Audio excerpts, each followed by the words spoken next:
नमस्कार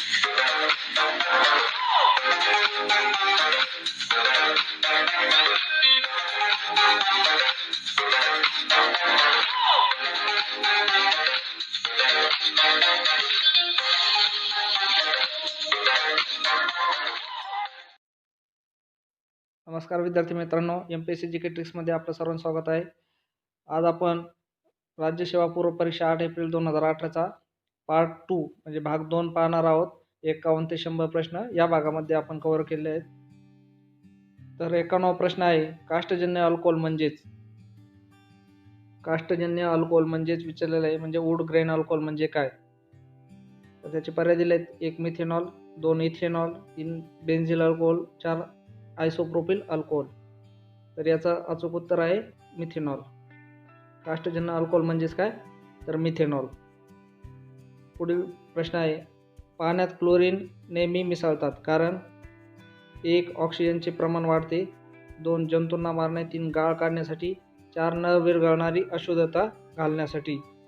तर याचं अचूक उत्तर आहे पर्याय क्रमांक 2 जंतूंना मारणे. जंतूंना मारण्यासाठी पाण्यात क्लोरीन नेहमी मिसळतात. 53वा प्रश्न आहे, डॅश ह्यामुळे गंजण्याची क्रिया होते. 1 फक्त भौतिक अभिक्रिया, 2 फक्त रासायनिक अभिक्रिया, 3 दोन्ही 1 व 2 व 4 कोणतीही नाही. तर गंजण्याची क्रिया कशामुळे होते हा प्रश्न विचारला. तर गंजण्याची क्रिया ही फक्त रासायनिक अभिक्रियेमुळे होते, म्हणजे पर्याय क्रमांक 2 हे आपलं उत्तर आहे. पुढील प्रश्न आहे 54वा, नैसर्गिक वायूमध्ये डॅशचे प्रमाण मुख्यत्वे करून असते. 1 ब्युटेन, 2 प्रोपेन, 3 मिथेन, 4 इथेन. तर नैसर्गिक वायूमध्ये कुठला वायू असतो, मिथेन हा वायू असतो. पुढील प्रश्न आहे 55वा, नैसर्गिक स्रोतातील कोणत्या घटकापासून चरबी आणि तेल मिळते. 1 कर्बोदके, 2 लिपिड, 3 प्रथिन, 4 टर्पीन. तर लिपिड या घटकापासून चरबी आणि तेल मिळते. प्रश्न 56वा, भारतीय राज्यघटनेच्या खालीलपैकी कोणत्या तरतुदी 26 नोव्हेंबर 1949 रोजी लागू झाल्या. 26 नोव्हेंबर 1949 रोजी कुठल्या तरतुदी लागू झाल्यात असा प्रश्न आहे. पर्याय 1 अ नागरिकत्व, ब निवडणुका कलम 324, क तात्पुरती संसद, ड मूलभूत अधिकार. त्याचे पर्याय उत्तर आहेत अ, ब आणि क, 2 ब, क आणि ड, 3 अ आणि क, 4 अ आणि ब. तर याचं अचूक उत्तर आहे पर्याय क्रमांक 1 अ, ब, क हे याचं अचूक उत्तर आहे.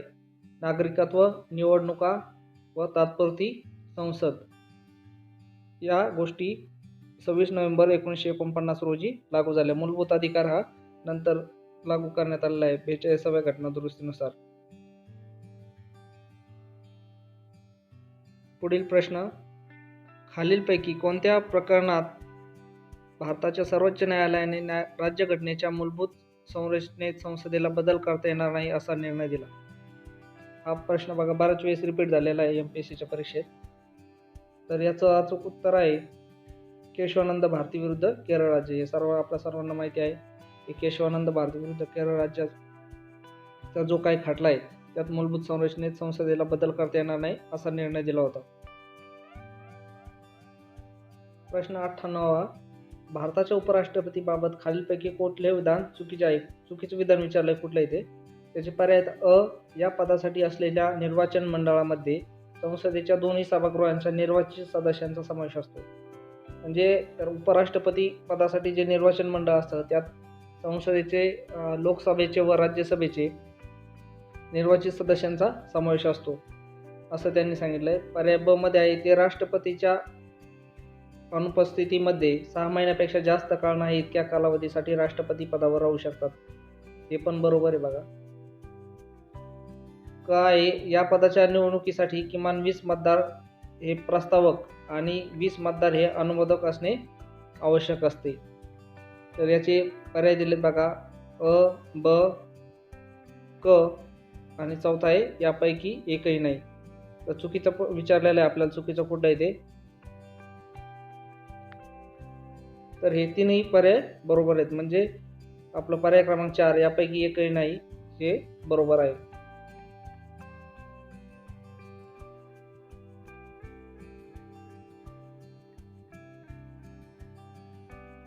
पुढील प्रश्न आहे 59. खालील विधाने विचारात घ्या. अ आहे विभागीय परिषदा या घटनात्मक संस्था आहेत. ब आहे पंतप्रधान हे सर्व विभागीय परिषदांचे अध्यक्ष म्हणून कार्य करतात. क आहे प्रत्येक मुख्यमंत्री हा आळीपाळीने विभागीय परिषदेचा उपाध्यक्ष म्हणून कार्य करतो. व ड आहे 2 किंवा अधिक विभागीय परिषदांच्या संयुक्त बैठकीचे अध्यक्षस्थान केंद्रीय गृहमंत्री भूषवतो. तर याचे उपपर्याय दिले आहेत. एक विधाने अ, ब आणि क बरोबर आहे. 2 आहे विधान ब, क आणि ड बरोबर आहे. तिसरा आहे विधान अ, क आणि ड बरोबर आहे. आणि चौथा आहे विधान क आणि ड बरोबर आहे. तर याचं अचूक उत्तर आहे विधान क आणि ड बरोबर आहे. क प्रत्येक मुख्यमंत्री हा आळीपाळीने विभागीय परिषदेचा उपाध्यक्ष म्हणून कार्य करतो हे बरोबर आहे. आणि 2 किंवा अधिक विभागीय परिषदांच्या संयुक्त बैठकीचे अध्यक्षस्थान केंद्रीय गृहमंत्री भूषवतो. पर्याय अ व ब हे दोन्ही पण चुकीचे आहेत.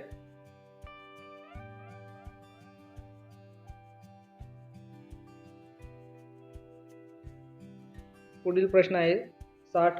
स्थानिक शासनावरील दुसऱ्या प्रशासकीय सुधारणा आयोगाच्या 6व्या अहवालातील शिफारशी ... आहे. स्थानिक शासनावरील दुसरा प्रशासकीय सुधारणा आयोग जो आहे आयोगाच्या 6व्या अहवालातील शिफारशी कुठल्या ते विचारलंय. अ आहे 1 दशलक्ष लोकसंख्येपेक्षा अधिक लोकसंख्या असलेल्या सर्व शहरांमध्ये समान महानगरीय वाहतूक प्राधिकरण निर्माण करण्यात यावे. म्हणजे 1 दशलक्ष लोकसंख्यापेक्षा अधिक जे लोकसंख्या असलेले शहर आहेत तिथे समान महानगरीय वाहतूक प्राधिकरण निर्माण करण्यात यावे असं त्या आयोगाने सुचवलेलं आहे. ब आहे स्थानिक संस्था लोकपाल लोकायुक्त स्थापन करावेत. म्हणजे स्थानिक संस्थेवर लोकपाल आणि लोकायुक्त स्थापन करावेत. क आहे महापौरांची सरळ निवड करावी. ड आहे जिल्हा मंडळे स्थापन करावीत आणि त्यांचे मुख्य सचिव म्हणून जिल्हाधिकाऱ्यांनी कार्य करावे. याचे पर्याय आहेत बघा. 1 अ, ब आणि क, 2 ब, क आणि ड, 3 अ, क आणि ड, 4 अ, ब, क आणि ड.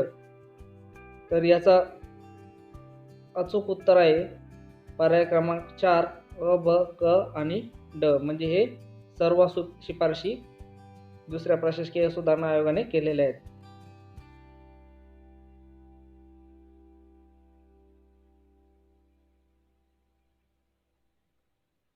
पुढील प्रश्न आहे 61. खालीलपैकी कोणती मार्गदर्शक तत्वे ही मूळ राज्यघटनेचा भाग नव्हती. म्हणजे मूळ जी राज्यघटना होती त्याचा ती भाग नव्हती, परंतु त्यांचा नंतर समावेश घटनादुरुस्तीद्वारे झाला. म्हणजे घटनादुरुस्तीद्वारे कुठल्या मार्गदर्शक तत्वांचा समावेश झाला हे विचारलंय. अ आहे उत्पन्नातील विषमता कमी करणे. ब आहे पर्यावरणाचे संरक्षण व संवर्धन आणि वने व वन्यजीव सृष्टीचे रक्षण करणे. क आहे समान कामाबद्दल स्त्री पुरुषांना समान वेतन देणे. ड आहे समान न्यायाची शाश्वती आणि गरिबांना मोफत कायदेशीर सहाय्य देणे. ई आहे सर्व नागरिकांना उपजीविकेची पुरेशी साधने सुरक्षित करणे. तसे उपपर्याय आहेत बघा. 1 अ, ब आणि क, 2 ब, क आणि ड, 3 क, ड आणि ई, 4 अ, ब आणि ड. तर हे 4 पर्याय दिले आहेत.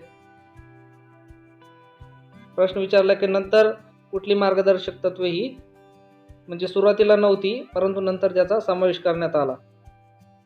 तर याचा अचूक उत्तर आहे पर्याय क्रमांक 4 अ, ब आणि ड. म्हणजे अ हे सुरुवातीला नव्हतं, ब पण सुरुवातीला नव्हतं आणि ड पण हे सुरुवातीला नव्हतं. म्हणजे क आणि ई हे कट झाले. उत्पन्नातील विषमता कमी करणे हे नंतर समाविष्ट केलं. पर्यावरणाचे संरक्षण संवर्धन व वने व वन्यजीव सृष्टीचे रक्षण करणे हे पण नंतर समाविष्ट केलं गेलं. समान न्यायाची शाश्वती आणि गरिबांना मोफत कायदेशीर सहाय्य हे पण नंतर समाविष्ट केले गेले घटनादुरुस्तीद्वारे. म्हणजे अ, ब आणि ड हे याचं अचूक उत्तर आहे. पुढील प्रश्न आहे बघा 62वा. खालीलपैकी कोणती विधाने बरोबर आहेत हे विचारले. अ आहे संसद कर वाढवू शकते. ब आहे संसद कर कमी करू शकत नाही, क आहे संसद कर रद्द करू शकते, ड आहे संसद कर वाढवू शकत नाही, ई आहे संसद कर कमी करू शकते. बघा थोडंसं सारखेच वाक्य आहेत, फक्त थोडेसे बदल केले ते काळजीपूर्वक पाहणं गरजेचं आहे आपल्याला. त्याचे उपपर्याय आहेत बघा, अ क आणि ई बरोबर, 2 आहे ब क आणि ड बरोबर, 3 आहे क ड आणि ई बरोबर, 4 आहे क आणि ड. तर याचं अचूक उत्तर आहे बघा पर्याय क्रमांक 3 क ड आणि ई बरोबर. क थोडंसं इकडं टिक करतो म्हणजे तुमच्या लक्षात येईल. क ड आणि ई बरोबर. संसद कर रद्द करू शकते, करू शकते. संसद कर वाढवू शकत नाही, संसद कर वाढवू शकत नाही. संसद कर कमी करू शकते, संसद कर कमी करू शकते. आता हे आयोगाचं उत्तर आहे, त्यामुळे आपल्याला आयोगाच्या उत्तरानुसारच जावं लागेल.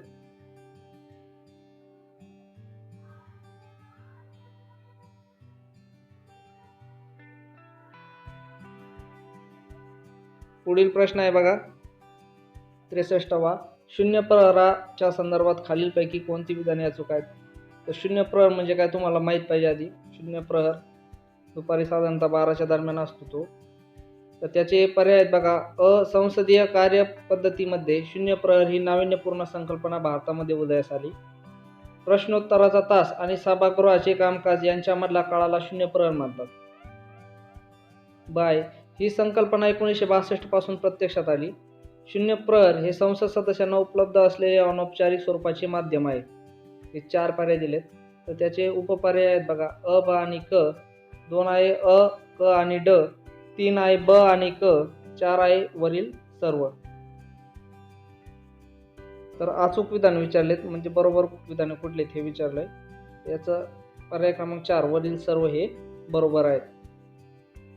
म्हणजे संसदीय कार्यप्रणालीमध्ये शून्य प्रहर ही नाविन्यपूर्ण संकल्पना भारतामध्ये उदयास आली आहे. प्रश्नोत्तराचा जो तास असतो सभागृहातील सदस्यांना व सभागृहाचे कामकाज यांच्या मधल्या काळाला शून्य प्रहर म्हणतात. त्यानंतर ही संकल्पना कधीपासून प्रत्यक्षात आली तर 1962 पासून प्रत्यक्षात आली. शून्य प्रहर हे संसद सदस्यांना उपलब्ध असलेले अनौपचारिक स्वरूपाचे माध्यम आहे. पुढील प्रश्न आहे बघा प्रश्न 64. खालील विधाने लक्षात घ्या. अ आहे राज्यघटनेच्या 9व्या विभागातील तरतुदी ह्या 5व्या परिशिष्टात समावेश असलेल्या क्षेत्रांस लागू नाहीत. बघा नीट समजून घ्या. राज्यघटनेच्या 9वा जो विभाग आहे, 9वा जो विभाग आहे राज्यघटनेचा, त्यातील ज्या तरतुदी आहेत ह्या 5व्या परिशिष्टात, 5वं परिशिष्ट आहे बघा आणि हे 9वा विभाग आहे, समावेश असलेल्या क्षेत्रास लागू नाही. ब आहे 5व्या परिशिष्टात समाविष्ट असणाऱ्या क्षेत्रात 7 राज्यांचा समावेश होतो. 5वं जे परिशिष्ट आहे त्यात 7 राज्यांचा समावेश होतो असं म्हटलंय. आणि क आहे 1996 मध्ये संसदेने अशा क्षेत्रांसाठी पेसा म्हणजे PESA कायदा मंजूर केला. तर यातील वरीलपैकी अचूक विधाने कुठले? अचूक म्हणजे बरोबर विधान कुठले ते विचारलंय. त्याचे पर्याय बघा. अ आणि ब, 2 आहे अ आणि क, 3 आहे फक्त अ, 4 आहे वरील सर्व. तर याचं अचूक उत्तर आहे बघा पर्याय क्रमांक 2 अ आणि क. अ आणि क बरोबर आहे. बाकीचं ब जे आहे ते चूक आहे. म्हणजे राज्यघटनेतील 9व्या विभागातील ज्या तरतुदी आहेत ह्या 5व्या परिशिष्टात समावेश असलेल्या क्षेत्रांस लागू नाही. आणि क काय आहे 1996 मध्ये संसदेने अशा क्षेत्रासाठी पेसा कायदा मंजूर केला. 5व्या परिशिष्टात समावेश आणि जे ब जे दिलंय चुकीचं, 5व्या परिशिष्टात समाविष्ट असणाऱ्या क्षेत्रात 7 राज्याचा समावेश होतो हे चुकीचं विधान आहे. पुढील प्रश्न आहे बघा प्रश्न 65वा. राज्यघटनेच्या कोणत्या कलमामध्ये हिंदी भाषेचा प्रसार वाढवणे, ती भारताच्या संमिश्र संस्कृतीच्या सर्व घटकांना अभिव्यक्तीचे माध्यम म्हणून उपयोगाला येईल अशा रीतीने तिचा विकास करण्याची जबाबदारी केंद्र शासनास दिली आहे? म्हणजे हिंदी भाषेसाठी कुठलं कलम तिच्या भाषेचा प्रसार करण्यासाठी कुठलं कलम केलंय दिलेलं आहे राज्यघटनेमध्ये त्या विचारलं आपल्याला. तर पहिला आहे कलम 343, कलम दुसरा आहे 348, तिसरा आहे कलम 350, चौथा आहे कलम 351. तर याचं अचूक उत्तर आहे कलम 351. कलम 351 नुसार हिंदी भाषेचा प्रसार वाढवणे ती भारताच्या संमिश्र संस्कृतीच्या सर्व घटकांना अभिव्यक्तीचे माध्यम म्हणून उपयोगाला अशा रीतीने तिचा विकास करण्याची जबाबदारी केंद्र शासनास दिलेली आहे. कलम 351. पुढील प्रश्न आहे 66वा. भारतीय राज्यघटनेच्या दुसऱ्या परिशिष्टामध्ये काही पदाधिकाऱ्यांचे मानधन, भत्ता, विशेषाधिकार आणि इतर बाबी यांचा समावेश आहे. खालीलपैकी कोणता पदाधिकारी यात समाविष्ट नाही? जे दुसऱ्या परिशिष्टामध्ये जे काही अधिकाऱ्यांची नाव वगैरे दिले तर काय असतील? राज्यपाल, राष्ट्रपती, सर्वोच्च न्यायालयाचे न्यायाधीश तर किंवा इतर काही नावे असतील तर त्यामध्ये कुठल्या पदाधिकाऱ्यांचा समाविष्ट नाही हे विचारलंय. पहिला आहे विधानसभेचे उपसभापती, दुसरा आहे विधान परिषदेचे उपाध्यक्ष, तिसरा आहे भारताचा महाधिवक्ता, चौथा आहे भारताचे नियंत्रक व महालेखापरीक्षक. तर यात कुठला समाविष्ट नाही याचं विचारलंय आपल्याला. तर याचं अचूक उत्तर आहे भारताचा महाधिवक्ता यात समाविष्ट नाही. तर विधानसभेचे उपसभापती आहेत, विधान परिषदेचे उपाध्यक्ष आहेत व भारताचे नियंत्रक व महालेखापरीक्षक आहेत, पण भारताचा महाधिवक्ता जो आहे तो यात समाविष्ट नाही.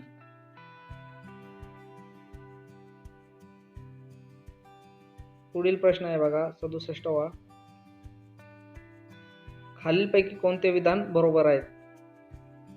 अ आहे लोकसभेला नव्हे तर फक्त राज्यसभेतच नामनिर्देशित सभासद असतात, म्हणजे लोकसभेत नामनिर्देशित केलेले सभासद नसतात असं म्हणायचे त्यांना. ब आहे राज्यसभेवर अँग्लो इंडियन ह्या जमातीचे 2 सभासद नेमण्याची घटनात्मक तरतूद आहे. का आहे किती नामनिर्देशित सभासदांना केंद्रीय मंत्री बनवावे याबाबत राज्यघटनेचे कोणतेही बंधन नाही. आणि ड आहे नामनिर्देशित सभासद राष्ट्रपती आणि उपराष्ट्रपती अशा दोन्ही निवडणुकीत मतदान करू शकतात. तर बरोबर विधान विचारलेत. पर्याय 1 आहे अ आणि ब, 2 आहे क आणि ड, 3 आहे फक्त ब, 4 आहे फक्त क. तर याचं अचूक उत्तर आहे पर्याय क्रमांक 4 फक्त क. म्हणजेच काय किती नामनिर्देशित सभासदांना केंद्रीय मंत्री बनवावे याबाबत राज्यघटनेचे कोणतेही बंधन नाही. बाकी जे अ, ब आणि ड आहेत हे चुकीचे पर्याय आहेत.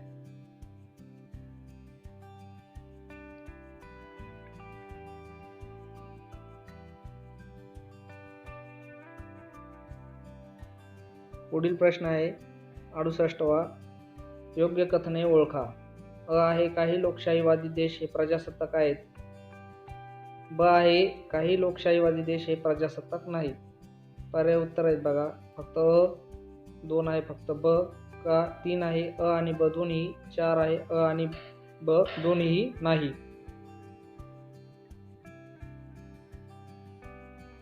याचं अचूक उत्तर आहे अ आणि ब दोन्हीही. म्हणजेच काय काही लोकशाहीवादी देश हे प्रजासत्ताक आहेत. ब आहे काही लोकशाहीवादी देश हे प्रजासत्ताक नाहीत. पुढचा 69वा प्रश्न आहे बघा. योग्य कथने ओळखा. अ नागरिक राज्यामध्ये सर्व नागरी अधिकारांचा उपयोग घेतात. जे नागरिक आहेत ते राज्यामध्ये सर्व नागरिक अधिकारांचा उपयोग घेतात. ब आहे नागरिक राज्यामध्ये सर्व राजकीय अधिकारांचा उपयोग घेतात. क आहे परकीय व्यक्ती राज्यामध्ये सर्व नागरी अधिकारांचा उपयोग घेतात. आणि ड आहे परकीय व्यक्ती राज्यामध्ये सर्व राजकीय अधिकारांचा उपयोग घेतात. त्याचे पर्याय उत्तर बघा. नागरी अधिकार आणि राजकीय अधिकार तुम्हाला माहिती आहे, मी जर घटनाचा नीट अभ्यास केला असेल तुमच्या लक्षात येईल नागरी अधिकार कोणाला मिळतात व राजकीय अधिकार कोणाला मिळतात. म्हणजे परकीय नागरिकाला कुठले अधिकार मिळतात व देशातल्या नागरिकाला कुठले अधिकार मिळतात. याचे पर्याय उत्तर आहेत 1 फक्त अ, ब आणि क, 2 फक्त अ, ब आणि ड, 3 फक्त अ आणि ब, 4 फक्त अ, क आणि ड. तर याचं अचूक उत्तर आहे पर्याय क्रमांक 1 फक्त अ, ब आणि क. ड हे चुकीचं आहे. म्हणजे काय नागरिक राज्यामध्ये सर्व नागरी अधिकारांचा नागरिक अधिकार सर्वांना उपभोग घेतात त्याचा. नागरिक राज्यामध्ये सर्व राजकीय अधिकारांचा उपयोग घेतात हे पण बरोबर आहे. काय परकीय व्यक्ती राज्यामध्ये सर्व नागरी अधिकारांचा उपयोग होतात हे पण बरोबर आहे. परकीय व्यक्तींना पण नागरी अधिकारांचा उपयोग घेता येतो. परंतु परकीय व्यक्ती राज्यामध्ये सर्व राजकीय अधिकारांचा उपयोग परकीय व्यक्तींना राज्यामध्ये सर्व राजकीय अधिकारांचा उपयोग घेता येत नाही.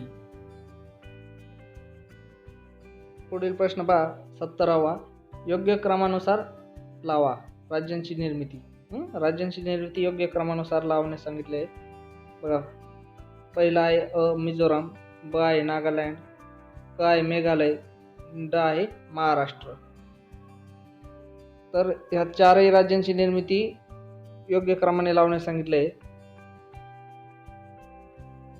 बघा, सुरुवातीला तुम्हाला माहिती आहे महाराष्ट्र राज्याची निर्मिती झाली, ती महाराष्ट्र ही सुरुवातीला येणार. म्हणजे सुरुवातीला कुठल्या पर्यायात महाराष्ट्र हे बघायचे तुम्ही आधी 2 आणि 4 मध्ये.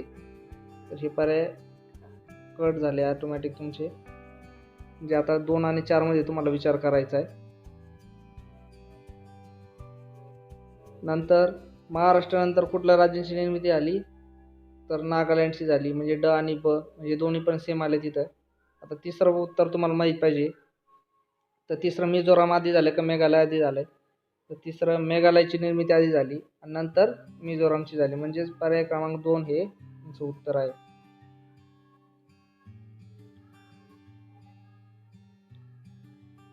पुढील प्रश्न आहे बघा, 71वा. उच्च शिक्षण क्षेत्रातील नियंत्रक यंत्रणेसंबंधी पुढीलपैकी कोणते विधान चुकीचे आहे? चुकीचं विधान विचारलंय. उच्च शिक्षण क्षेत्रातील नियंत्रक यंत्रणे. नियंत्रक यंत्रणे म्हणजे काय? Regulatory body in field of higher education. जर मराठी नाही समजलं तर थोडंसं इंग्लिश वाचत जा. एक आहे 2005 सालच्या सॅम पित्रोदा यांच्या नेतृत्वाखाली राष्ट्रीय ज्ञान आयोगाने उच्च शिक्षण संस्थांसाठी स्वतंत्र नियामक यंत्रणेची शिफारस केली होती. आपल्याला माहिती आहे सॅम पित्रोदा यांचा राष्ट्रीय ज्ञान आयोग स्थापन केला होता, हे तर माहिती आहे आपल्याला. 2 आहे यशपाल समितीने ही उच्च शिक्षण संस्थांच्या नियमनासाठी स्वतंत्र नियामक यंत्रणेची शिफारस केली होती.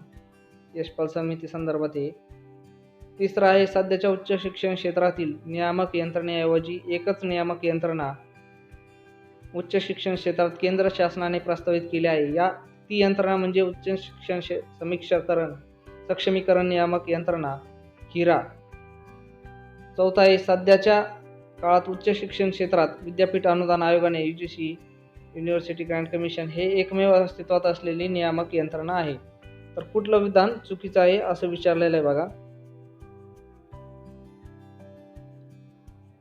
आता तुम्हाला सुरुवातीला सांगितलं आपण की 2005 साली सॅम पित्रोदा यांच्या नेतृत्वाखाली राष्ट्रीय ज्ञान आयोग स्थापन केला होता.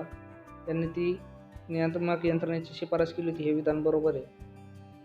यशपाल समितीने ही उच्च शिक्षण संस्थांच्या नियमनासाठी स्वतंत्र नियामक यंत्रणेची शिफारस केली होती. हे पण बरोबर आहे. तिसरा आहे सध्याच्या उच्च शिक्षण क्षेत्रातील नियामक यंत्रणेऐवजी एकच नियामक यंत्रणा उच्च शिक्षण क्षेत्रात केंद्र शासनाने प्रस्तावित केली आहे. ती यंत्रणा म्हणजे उच्च शिक्षण सक्षमीकरण नियामक यंत्रणा हिरा. हे पण बरोबर आहे. चौथा आहे सध्याच्या काळात उच्च शिक्षण क्षेत्रात विद्यापीठ अनुदान आयोग UGC हे एकमेव अस्तित्वात असलेली नियामक यंत्रणा आहे. हे चूक आहे, कारण की इतरही काही संस्था आहेत उच्च शिक्षण क्षेत्रात. तर हे आपलं पर्याय क्रमांक 4 हे या प्रश्नाचं उत्तर आहे. म्हणजे हे चुकीचं आहे, म्हणजे हेच आपल्या प्रश्नाचं उत्तर आहे. हे पण लक्षात ठेवा. चूक म्हणजे तुम्ही हे चूक. पुढील प्रश्न आहे प्रश्न 72वा. पुढीलपैकी योग्य विधाने निवडा. आहे भारतामध्ये प्रत्येकी 1000 लोकसंख्येमागे 1 पेक्षा कमी डॉक्टर उपलब्ध आहे. 1000 लोकसंख्येमागे 1 डॉक्टर असं सांगितलंय. ब आहे जागतिक आरोग्य संघटनेनुसार डॉक्टर आणि लोकसंख्येचे किमान प्रमाण 1000 लोकांसाठी 3 डॉक्टर असे असावे. ते पर्याय उत्तर बघा काय आहेत. 1 आहे फक्त अ, 2 आहे फक्त ब, 3 आहे अ आणि ब दोन्ही, 4 अ आणि ब दोन्हीही नाही. तर याचं अचूक उत्तर आहे फक्त अ, पर्याय क्रमांक 1. भारतामध्ये प्रत्येकी 1000 लोकसंख्येमागे 1 पेक्षा कमी डॉक्टर उपलब्ध आहे. हे याचं अचूक उत्तर आहे. पुढील प्रश्न पहा.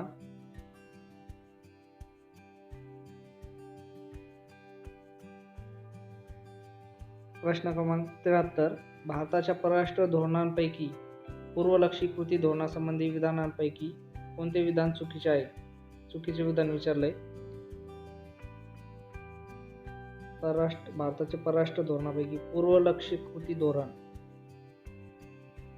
कुठलं विधान चुकीचं हे विचारलंय. त्याचे पर्याय 1 आहे हे धोरण भारताच्या विस्तारित शेजारी देश म्हणजे आशिया पॅसिफिक प्रदेशावर भर देते.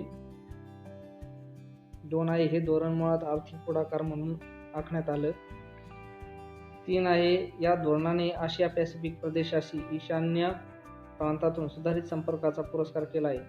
4 आहे, या धोरणाने कृतिशील राजनयाचा पुरस्कार करत आशिया पॅसिफिक आणि भारतीय सागरी प्रदेशातील घुसखोरीला आळा घालण्यासाठी राजकीय आणि लष्करी हस्तक्षेपाचाही पुरस्कार केला आहे. चुकीचं उदाहरण, चुकीचं तुमच्या लक्षातच आलं असेल, पर्याय क्रमांक 4 हे चुकीचं आहे. तेच आपलं उत्तर आहे. कारण की त्यातच बघा, त्या वाक्यातच बघा, या धोरणाने कृतिशील राजनयाचा पुरस्कार करत आशिया पॅसिफिक आणि भारतीय सागरी प्रदेशातील घुसखोरीला आळा घालण्यासाठी राजकीय आणि लष्करी हस्तक्षेपाचा पुरस्कार केला आहे. तर असा पुरस्कार कधी भारत करू शकत नाही, त्यामुळे हे पर्याय चुकीचं आहे. पुढील प्रश्न आहे बघा, प्रश्न क्रमांक 74. ज्ञानपीठ पुरस्काराबाबत खालील विधाने विचारात घ्या. आहे, हा पुरस्कार भारत सरकारद्वारे 1952 पासून प्रायोजित आहे. ब, 1982च्या अगोदर लेखकाच्या एका कृतीबद्दल दिला जात होता. क, आता लेखकाच्या जीवनातील योगदानाबद्दल दिला जातो. आणि ड आहे, 2017चा पुरस्कार कृष्णा सोबती यांना घोषित करण्यात आला. तर बरोबर विधाने कुठले ते विचारलंय. पर्याय 1 अ, ब आणि क. 2 आहे ब, क आणि ड. 3 आहे अ आणि ड. 4 आहे अ, ब, क आणि ड.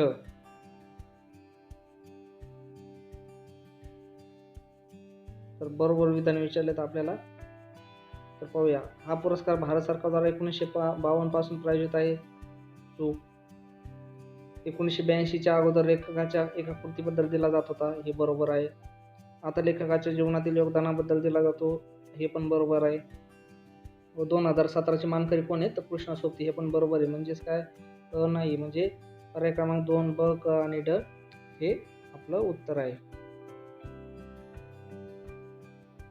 पुढील प्रश्न आहे बघा, प्रश्न 75वा. 15 वित्त आयोगाचे अध्यक्ष कोण आहेत? 15 वित्त आयोगाचे अध्यक्ष कोण आहेत हा विचारलाय. पहिला आहे NK सिंग, दुसरा आहे NK मिश्रा, तिसरा आहे NK राजन, चौथा आहे NK त्यागी. आपल्या सर्वांना माहिती 15 वित्त आयोगाचे अध्यक्ष कोण आहे? NK सिंग. बघा, याच्यावरती मी एक वित्त आयोगावरती एक व्हिडिओ बनवलेला आहे आपला MPSC GK ट्रिक्स इन मराठीवरती. तो व्हिडिओ तुम्ही पाहू शकता. त्यात तुम्हाला आतापर्यंत जेवढे 14 वित्त आयोग झाले, तो 15 वित्त आयोगाचे अध्यक्ष नेमलेत, त्या सर्वांचे अध्यक्ष एका ओळीमध्ये कशा लक्षात ठेवायची याबद्दलची ट्रिक सांगितलेली आहे. तो व्हिडिओ तुम्ही पूर्ण पहा, त्यामध्ये ती ट्रिक आहे. मग तुमच्या एका वाक्यात तुमची ती ट्रिक लक्षात येईल की पूर्ण वित्त आयोगाचे अध्यक्ष कसे लक्षात ठेवायचे व ते क्रमाने कसे लक्षात ठेवायचे. तेव्हा तुम्हाला वित्त आयोगावरचा जो काही प्रश्न आहे तो तुम्ही अगदी सहजरित्या सोडू शकतात. तर ट्रिक आहे बघा, निस चेहरा त्या रेषेचं साप खुराक. तुम्ही पाहू शकता त्या व्हिडिओमध्ये ते पूर्ण डिटेल दिलेलं आहे. तुम्हाला समजून सांगितलं का निस चेहरा म्हणजे काय, नि म्हणजे नियोगी, स म्हणजे संथानम, चे म्हणजे चला, असं त्या डिटेलमध्ये एक्सप्लेनेशन केलेलं आहे. तुम्ही ते व्हिडिओ एकदा पहा, वित्त आयोगावरती व्हिडिओ बनवलेला आहे मी.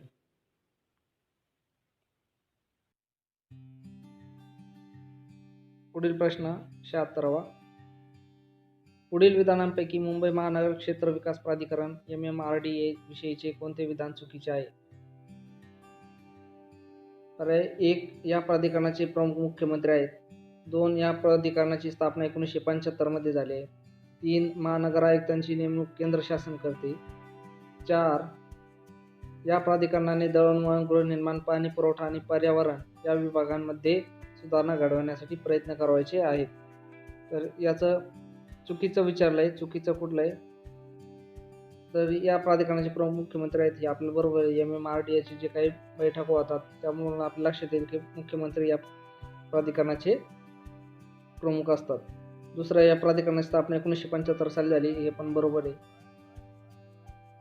तिसरं आहे महानगर आयुक्तांची नेमणूक केंद्र शासन करते, हे विधान चुकी आहे. महानगर आयुक्तांची नेमणूक केंद्र शासन करत नाही.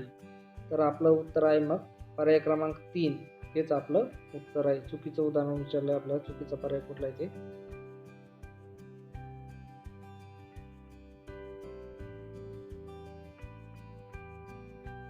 पुढील प्रश्न आहे बघा 77वा. डॉक्टर धीरेंद्रपाल सिंह इतक्या बातम्यांमध्ये होते, त्यांच्याबाबत काय खरे नाही, काय खरे नाही हे विचारलंय डॉक्टर धीरेंद्रपाल सिंह. एक आहे ते नॅक राष्ट्रीय मूल्यांकन आणि प्रत्ययन परिषदेचे संचालक होते. ते बनारस हिंदू विद्यापीठाचे कुलगुरू होते. 3 आहे ते भारतीय विज्ञान संस्थेचे संचालक होते. 4 आहे ते UGCच्या अध्यक्षपदी त्यांची नियुक्ती झाली होती. तर यापैकी काय खरे नाही हे विचारलेलं आहे. तर आपलं अचूक उत्तर आहे ते भारतीय विज्ञान संस्थेचे संचालक होते. हे चुकीचं उत्तर आहे, म्हणजे हेच आपलं उत्तर आहे. ते नॅकचे संचालक होते हे बरोबर आहे. ते बनारस हिंदू विद्यापीठाचे कुलगुरू होते हे पण बरोबर आहे. त्यांची UGCच्या अध्यक्षपदी नियुक्ती झाली होती हे पण बरोबर आहे. पण ते भारतीय विज्ञान संस्थेचे संचालक होते हे विधान चुकीचं आहे, म्हणजे हेच आपलं उत्तर आहे.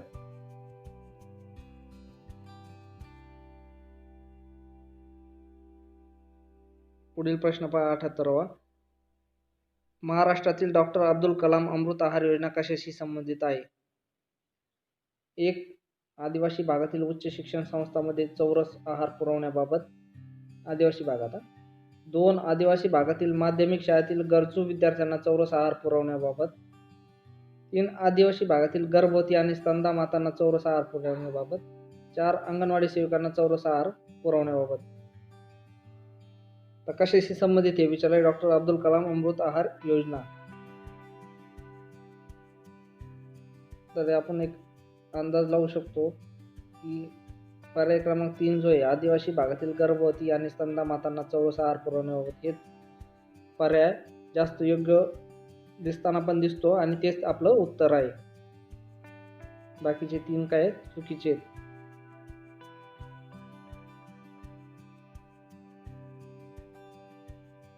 पुढील प्रश्न 79वा. जोड्या लावा लेखक आणि पुस्तके विचारलंय. आहे शशी थरूर, बाय रघुराजन, सोमिनी सेनगुप्ता, विवेक शानबाग. आता बघूया आपण शशी थरूरचे यापैकी कुठलं पुस्तक आहे. पहिलं Ghachar Ghochar, the end of karma, I do what I do, the era of darkness. हे 4 पर्याय दिलेत बघा आपल्याला. तर शशी थरूरचं पुस्तक कुठलं आहे आपल्याला माहिती आहे, द इरा ऑफ डार्कनेस. पर्याय 4.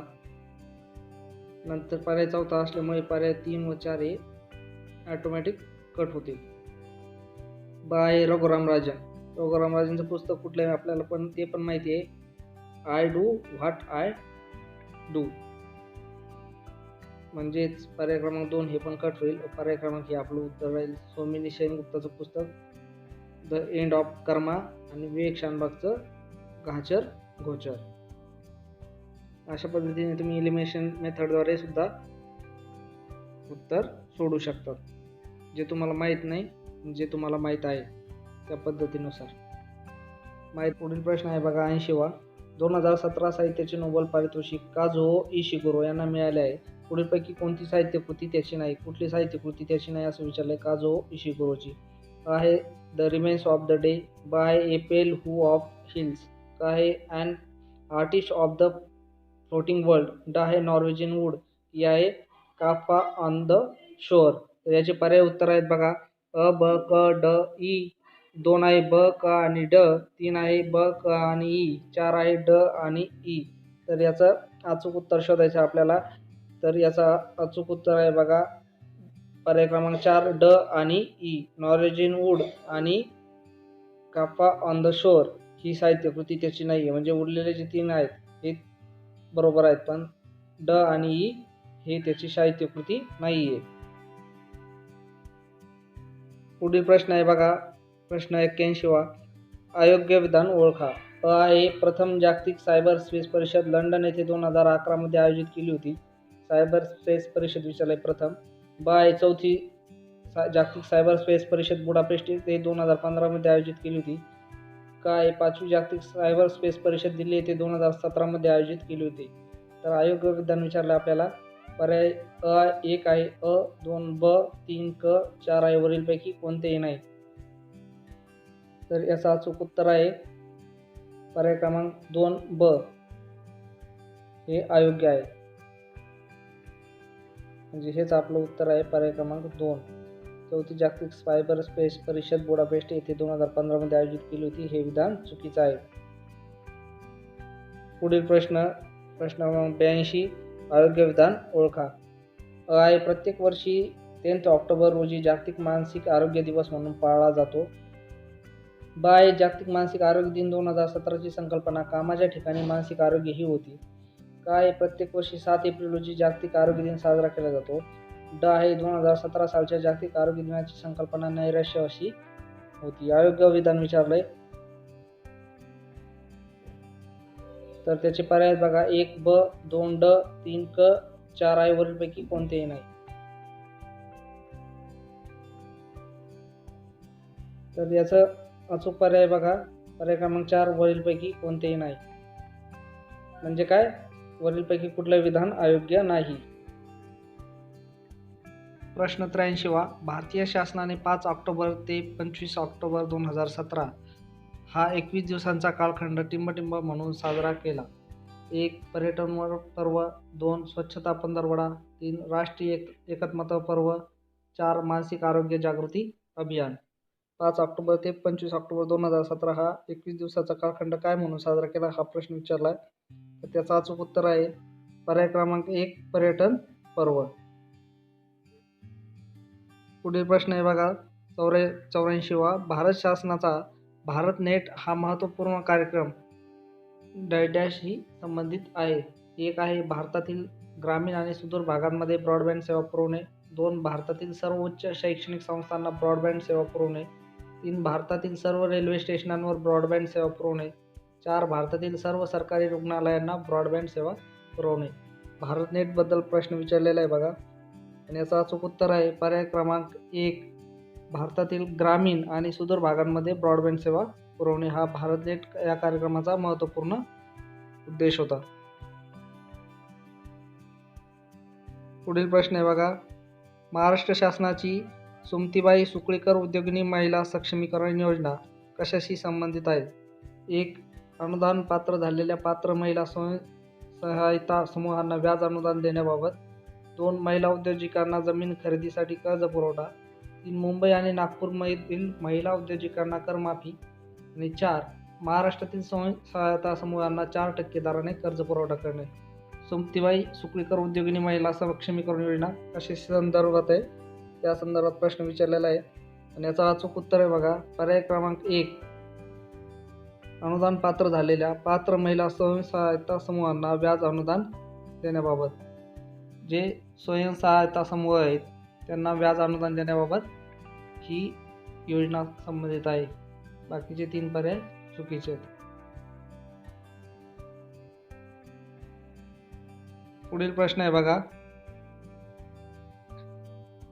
पुढीलपैकी कोणत्या गुप्त राजाने महेंद्रादित्य ही पदवी घेतली. महेंद्रादित्य ही पदवी कुठल्या राजाने घेतली असा प्रश्न आहे. जे पर्याय 1 आहे दुसरा चंद्रगुप्त, 2 समुद्रगुप्त, 3 कुमारगुप्त, 4 स्कंदगुप्त. तर महेंद्रादित्य ही पदवी कुठल्या राजाने घेतली असा प्रश्न आहे बघा. याचा अचूक उत्तर आहे पर्याय क्रमांक 3 कुमारगुप्त. कुमारगुप्त या गुप्त राजाने महेंद्रादित्य ही पदवी घेतली होती. पुढील प्रश्न 87. जोड्या लावा. एका बाजूला आहे बघा अ तक्षण, ब भागदूत, क क्षत्तरी, ड विधाता. हे जे पूर्वीच्या काळात जे काम करणारे लोक होते किंवा जे काही कारभारी किंवा जे कारागीर लोक होते त्यांना कुठल्या नावाने संबोधलं जात होतं या संदर्भात या जोड्यात बघा. तर आपण पाहूया यातला तक्षण. तक्षण म्हणजे काय, तर तक्षणलाच सुतारलाच तक्षण असे संबोधले जात होते. ब भागदूत. भागदूत म्हणजे काय, तर तो राजाचा कर वसूल करणारा अधिकारी होता, त्याला भागदूत म्हणतात. क्षत्तरी म्हणजे काय, राजाचा खाजगी कारभारी होत असे. तर पर्यायाने ड विधाता म्हणजे काय, पुरुष आणि स्त्रिया भाग घेत असे कायदेमंडळ. म्हणजेच काय 1 2 3 4 म्हणजेच पर्याय क्रमांक 3 हे आपलं बरोबर आहे.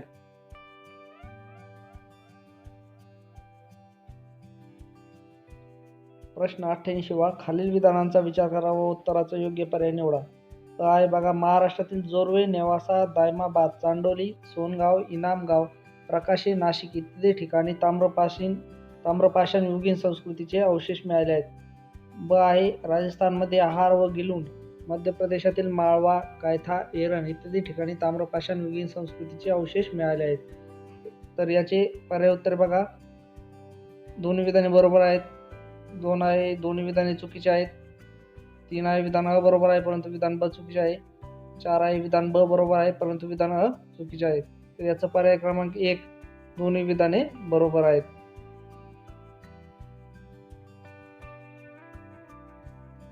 प्रश्न 89वा. दाशराज्ञ युद्ध पुढीलपैकी कोणात घडले होते? त्याचे पर्याय 1 आहेत बघा. पुरोहित व विश्वामित्र, 2 विश्वामित्र व भरत जमात, 3 सुदास व वशिष्ठ, 4 पुरू व विश्वामित्र. तर याचं अचूक उत्तर आहे पर्याय क्रमांक 2 विश्वामित्र व भरत जमात यांमध्ये दाशराज्ञ युद्ध हे घडलं होतं. बाकी 3 पर्याय चुकीचे आहेत. पुढील प्रश्न बघा 90वा. खालीलपैकी कोणत्या शिलालेखात सम्राट अशोकाच्या धम्मची माहिती आहे? सम्राट अशोकाच्या धम्मची माहिती कुठल्या शिलालेखात आहे असं विचारलंय. पहिला आहे छोटे शिलालेख, दुसरा भाब्रू शिलालेख, तिसरा कलिंग शिलालेख, चौथा चौदा शिलालेख. तर याचा अचूक उत्तर आहे पर्याय क्रमांक 1 छोटे शिलालेख मध्ये सम्राट अशोकाच्या धम्मची माहिती आहे. इतर 3 पर्याय चूक आहेत. पुढील प्रश्न आहे बघा. चंद्रगुप्त मौर्याच्या राज्याचे 4 प्रांत व त्यांच्या राजधान्या यांच्या जोड्या जवळ सांगितल्यात. 1 आहे उत्तर पथ, ब आहे पश्चिम पथ, क आहे पूर्व पथ व ड आहे दक्षिण पथ. तर याच्या योग्य जोड्या जवळ सांगितलं आपल्याला. तर उत्तर पथ बघा. उत्तर पथ होतंय, उत्तर पथ म्हणजे तक्षशिलेला होतं. पश्चिम पथ हे उज्जैनीला होते. पूर्व पथ जे होतं ते पाटलीपुत्रला होतं बघा, ते बिहारमध्ये येतं. आणि दक्षिण पथ हे सुवर्णगिरीला होते.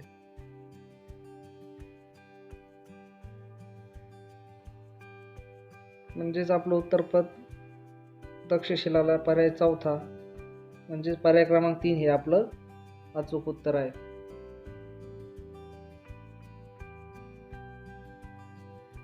पुढील प्रश्न बघा 92वा. खालील विवरणावरून व्यक्ती ओळखा. अ विशाल साम्राज्याचा संस्थापक, ब सुसंस्कृत विद्वान आणि कवी, क प्रसिद्ध कवी हरिसेन हा त्याचा राजकवी होता व बौद्ध पंडित वसुबंधू त्याच्या दरबारात होता, ड भारतीय नेपोलियन अशी विन्सेंट स्मिथ त्याची प्रशंसा करतात. तो कोण होता? विवरणावरून व्यक्ती ओळखण्यास सांगितले. पर्याय 1 आहे हरिसेन, 2 होता कनिष्क, 3 समुद्रगुप्त, 4 चंद्रगुप्त मौर्य. तर कुठला व्यक्ती होता तो? पर्याय क्रमांक 3 समुद्रगुप्त. समुद्रगुप्त हा वरील जो विवरण केलंय तो व्यक्ती होता. पुढील प्रश्न आहे 93वा. खालील विवरणावरून व्यक्ती ओळखा. अ आहे त्याने उलेमानच्या राज्यातील वर्चस्व नष्ट केले, ब तो पराक्रमी योद्धा व यशस्वी सेनापती होता, क दक्षिणेकडील राज्यांवर स्वारी करणारा पहिला सुलतान असावा, ड त्याच्या दरबारात अमीर खुसरो हा नामवंत कवी होता. त्याचे पर्याय बघा. अल्तमश, 2 मोहम्मद तुगलक, 3 अलाउद्दीन खिलजी, 4 कुतुबुद्दीन ऐबक. तर याचं बरोबर उत्तर आहे पर्याय क्रमांक 3 अलाउद्दीन खिलजी. अलाउद्दीन खिलजी हा वरील विवरणातील व्यक्ती होता.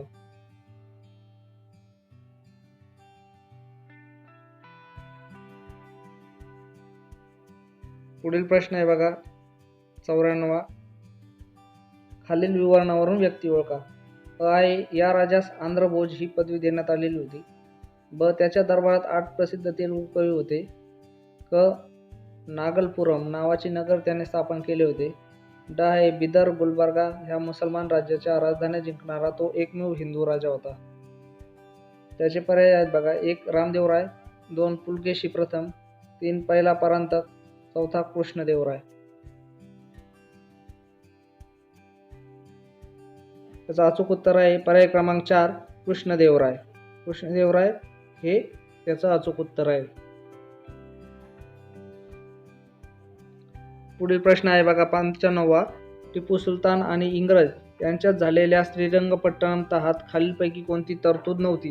कुठली तरतूद नव्हती हे विचारलं आहे बघा. टिपू सुलतान आणि इंग्रज यांच्यात जे श्रीरंगपट्टणमला तह झाला होता त्या तहात कुठलीही तरतूद नव्हती असा प्रश्न विचारला आहे. पहिला आहे बघा टिपूने युद्ध खर्च म्हणून 3.5 कोटी रुपये इंग्रजांना द्यावेत. 2 टिपूने आपले निम्मे राज्य इंग्रजांना द्यावे. 3 टिपूची 2 मुले इंग्रजांकडे ओलीस राहतील. 4 टिपूने तैनाती फौजेचा स्वीकार करावा. तर कुठलीही गोष्ट तहात नव्हती असं विचारलेलं आहे खालील 4 पर्यायापैकी. तर याचं अचूक उत्तर आहे बघा टिपूने तैनाती फौजेचा स्वीकार करावा ही गोष्ट तहात नव्हती. म्हणजे वरील 3 गोष्टी तहात होत्या, खालची चौथा पर्याय तहात नव्हता. म्हणजे हेच पर्याय क्रमांक 4 हे आपलं उत्तर आहे. बाकी 3 चूक आहेत. पुढील प्रश्न आहे बघा 96वा. टिंबटिंब यांनी रोम आणि पॅरिसमध्येही फ्री इंडिया सेंटर सुरू केली होती. पर्याय 1 आहे सुभाषचंद्र बोस, 2 आहे मॅडम कामा, 3 आहे ॲनी बेझंट, 4 श्यामजी कृष्ण वर्मा. तर कोणी फ्री इंडिया सेंटर सुरू केली होती पॅरिसमध्ये? पर्याय क्रमांक 1 सुभाषचंद्र बोस. सुभाषचंद्र बोस यांनी पॅरिसमध्ये फ्री इंडिया सेंटर्स सुरू केले होते. पुढील प्रश्न आहे 97वा. पुढील वाक्यात कोणाचे वर्णन केलेले आहे? अ. ती गांधीजींची कट्टर अनुयायी होती. ब. ती ब्रिटिश आरमार प्रमुखाची मुलगी होती. क. ती मीराबेन या लोकप्रिय नावाने ओळखली जात असे. बघा पर्याय सिस्टर निवेदिता, दुसरा आहे मिस कार्पेंटर, तिसरं मिस स्लाद, चौथं मिस नायटिंगेल. तर याचा अचूक उत्तर आहे बघा पर्याय क्रमांक 3 मिस स्लाद. मिस स्लाद हिचं वर्णन वरील 3 पर्यायामध्ये केलेलं आहे. पुढील प्रश्न आहे बघा 98वा. खालील विधानांचा विचार करा व उत्तराचा योग्य पर्याय निवडा. अ. भारतातील विविध नवीन घडामोडी परंपरागत आणि मनाने प्रजा असलेल्या समाजास बदलण्याची, लोकशाहीची कल्पना स्वीकारून चळवळ करण्याची हाक देत होत्या. पुन्हा ऐका. भारतातील विविध नवीन घडामोडी परंपरागत आणि मनाने प्रजा असलेल्या समाजास बदलण्याची, लोकशाहीची कल्पना स्वीकारून चळवळ करण्याची हाक देत होत्या. ब. हे कार्य कठीण आणि विस्मयकारक होते. आता याचे 4 पर्याय दिलेत बघा. यातील कुठला पर्याय बरोबर आहे विचारलंय. 1 आहे दोन्ही विधाने बरोबर व विधान बी विधान अ चे योग्य स्पष्टीकरण आहे. 2 आहे दोन्ही विधाने चुकीचे आहेत. क. दोन्ही विधाने बरोबर परंतु विधान ब आणि विधान अ चे योग्य स्पष्टीकरण आहे. आणि 4 आहे विधान अ बरोबर पण विधान ब चूक. तर यातील पर्याय क्रमांक 3 हे बरोबर उत्तर आहे. दोन्ही विधाने बरोबर परंतु विधान ब विधान अ चे योग्य स्पष्टीकरण नाही. पुढील प्रश्न बघा 99वा. पुढील वाक्यात वर्णन केलेले समाजसुधारक कोणते ओळखा? अ आहे त्यांच्या कुटुंबाचा जाती व्यवस्थेचा धिक्कार करणाऱ्या कबीराच्या शिकवणुकीवर विश्वास होता. ब. त्यांचे वडील सैन्यात होते आणि ते सुभेदार मेजर म्हणून सेवानिवृत्त झाले होते. क. त्यांच्या शाळेतील शिपाईबाईंना त्यांचे दप्तरही अस्पृश्य वाटे. ड. ते अस्पृश्य असल्यामुळे संस्कृत शिकू शकले नाही. तर कोण होते हे समाजसुधारक? 1 आहे महात्मा ज्योतिबा फुले, 2 श्री जवळकर, 3 डॉक्टर बाबासाहेब आंबेडकर, 4 श्री घोलप. तर 99चं विचारलंय. तर बऱ्याचशा आपल्याला मित्रांना हे माहीत नसेल, ते व्यक्तिमत्व होते डॉक्टर बाबासाहेब आंबेडकर, राज्यघटनेचे शिल्पकार.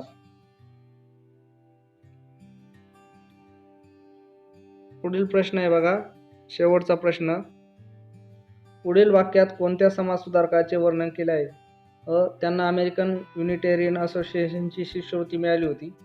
ब. अनेक धर्मांचा तौलनिक अभ्यास करण्यासाठी ते 2 वर्षांकरिता इंग्लंडला गेले होते. क. आम्स्टरडॅम येथील धर्मपरिषदेला ते उपस्थित होते. ड. सुबोध पत्रिकेसाठी ते लेखन करीत. तर याचे पर्याय बघा. 1 डॉक्टर बाबासाहेब आंबेडकर, 2 विठ्ठलरामजी शिंदे, 3 भाऊराव पाटील, 4 बाबुराव जेदे. तर याचं अचूक उत्तर आहे 2 विठ्ठल रामजी शिंदे. हे वरील जे समाजसुधारकाचं वर्णन केलं आहे त्याचं योग्य उत्तर आहे. बघा आता 100 प्रश्न झाले. आपला पेपर एक सॉल्व करून झालेला आहे. तर तुमच्या लक्षात आलं असेल की आता नवीन पॅटर्नप्रमाणे जास्त करून यावर्षी विवरणावरून व्यक्तिमत्व ओळखा यावर कमीत कमी 15 ते 20 प्रश्न विचारलेत. तरी त्या दृष्टीने आता विद्यार्थ्यांनी अभ्यास करण्याची गरज आहे. की समाजसुधारक असू द्या किंवा इतिहासातील व्यक्तिमत्व असू द्या, तर त्या दृष्टीने आता विद्यार्थ्यांनी अभ्यास करण्यास तयारी करावी लागेल आणि आपला अभ्यासाचा दृष्टिकोन तसा बदलावा लागेल.